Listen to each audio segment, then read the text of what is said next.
You weren't scared of him at all, were you? You would never see his eyes again. Isn't that true? لقطات من محاكمة دخلت التاريخ وتابعها الملايين على الهواء مباشرة. وبعيدا عن نجميها الساطعين، سرقت امرأة الأضواء منهما على مدار 6 أشهر وأشبعت عطش الملايين من المتابعين بإنصافها القرصان الذي ظلمته طليقته. فمن هي هذه المرأة؟ وكيف منحت موكلها كل هذه الطاقة الإيجابية على مدى أسابيع؟ وكيف أحرجت خصمها بتركيزها على أدق الأمور لتصل بالنهاية إلى القمة وتقف مع المنتصر؟ فهل حقا هي الزوجة القادمة لديب؟ محاكمة تاريخية. بعد الملحمة القضائية التي شغلت العالم أجمع على مدى 6 أسابيع، ونالت لقب أعنف حرب قضائية بين زوجين على الإطلاق، والتي كان بطلاها نجمين عالميين هما جوني ديب قرصان الكاريبي المشهور الذي كسر كل القواعد كواحد ضمن أزواج نادرين يكسبون التعاطف في قضايا العنف المنزلي. أما الطرف الثاني فكانت أمبر هيرد، المرأة التي كسرت كل القواعد أيضا، ولكن بوصفها أسوأ زوجة على الإطلاق.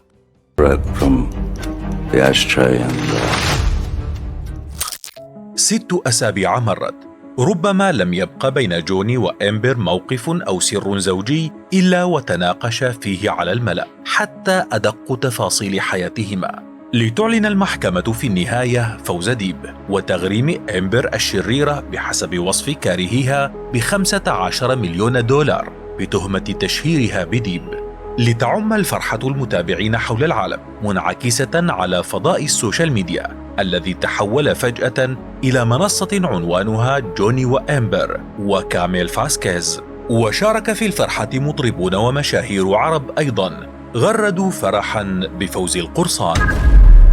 قنبلة القضاء. بعيدا عن الخصمين، لفتت محامية جوني أنظار الملايين، المرأة التي أمسكت يده وأوصلته إلى الفوز. وعلى مدار جلسات المحاكمة ركز البعض على كاميل فاسكيز، خاصة وهي تحرج أمبر في استجواباتها وتعقب زلاتها. فمن هي هذه المرأة؟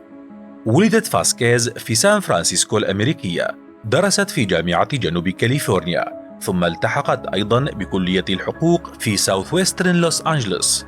كذلك درست فاسكيز دكتوراه في القانون من كلية الحقوق الجنوبية الغربية. باتت بفضلها محامية معتمدة من نقابة المحاميين الأمريكيين، وتم اختيارها للدفاع عن نجم هوليوود بوصفها إحدى المحاميات العاملات في شركة براون رودنيك القانونية الدولية الكبرى، ليتم تعيينها ضمن فريق ديب، وذلك بناء على خبرتها في دعاوى التشهير والتقاضي بشأن العقود. وبالفعل استطاعت المحامية سرقة الأضواء على مدار أسابيع المحاكمة. نجمة المحاكمة بامتياز. لم يتوقف الهوس الذي أصاب المتابعين عند إعادة نشر فيديوهات كاميل وهي تحرج أمبر هيرد وتتعقب زلاتها وتفاجئها بملاحظات لا تخطر على بال، بقوة ونباهة وحرفية عالية، ليصل هوس المتابعين درجة إلى وشم صورة فاسكيز على أجسادهم، حيث رسمت جازمين وولف وهي شابة كندية من رواد موقع تيك توك تبلغ من العمر 27 عاما، رسمت وشما عبارة عن صورة المحامية مع كلمة objection تحتها.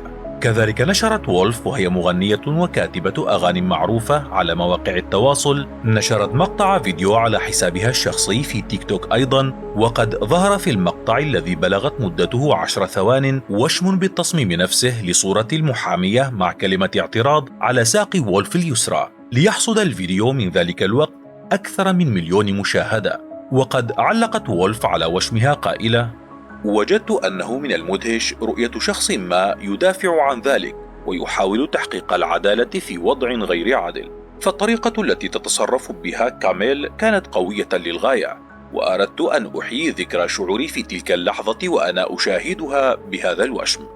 كذلك أكدت أن كاميل باتت بالنسبة إليها رمزا للقوة، خاصة بعد مرورها بعلاقة سيئة، إذ كانت جاسمين قد خاضت تجربة عانت خلالها من القمع والاستبداد مع شريكها، فشكلت كاميل لها ولكثيرين غيرها رمزاً للمرأة القوية التي لا تيأس. زوجة جوني المستقبلية.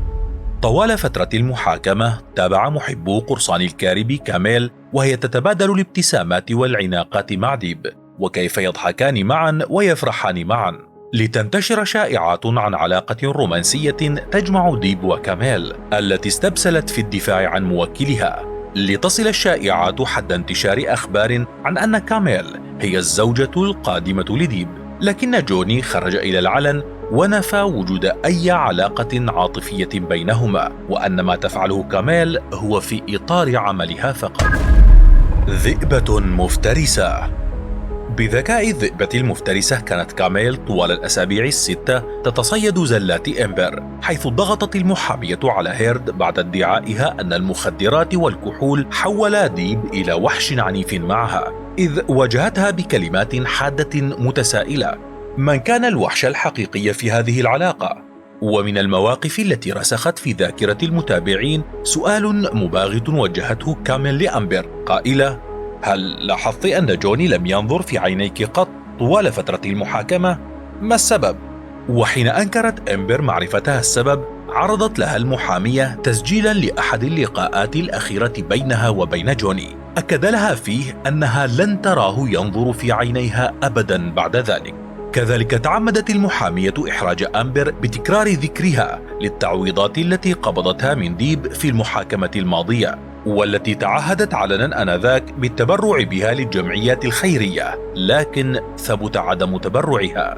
وبالطبع استخلصت كاميل اعترافا من أمبر بأنها لم تف بوعدها، إضافة إلى مواقف كثيرة وجدت أمبر نفسها أمام ذئبة مفترسة تكشف كل زلة وقعت فيها طوال سنوات حربها مع ديب وسعيها لإثبات أنها ضحية وأنه وحش.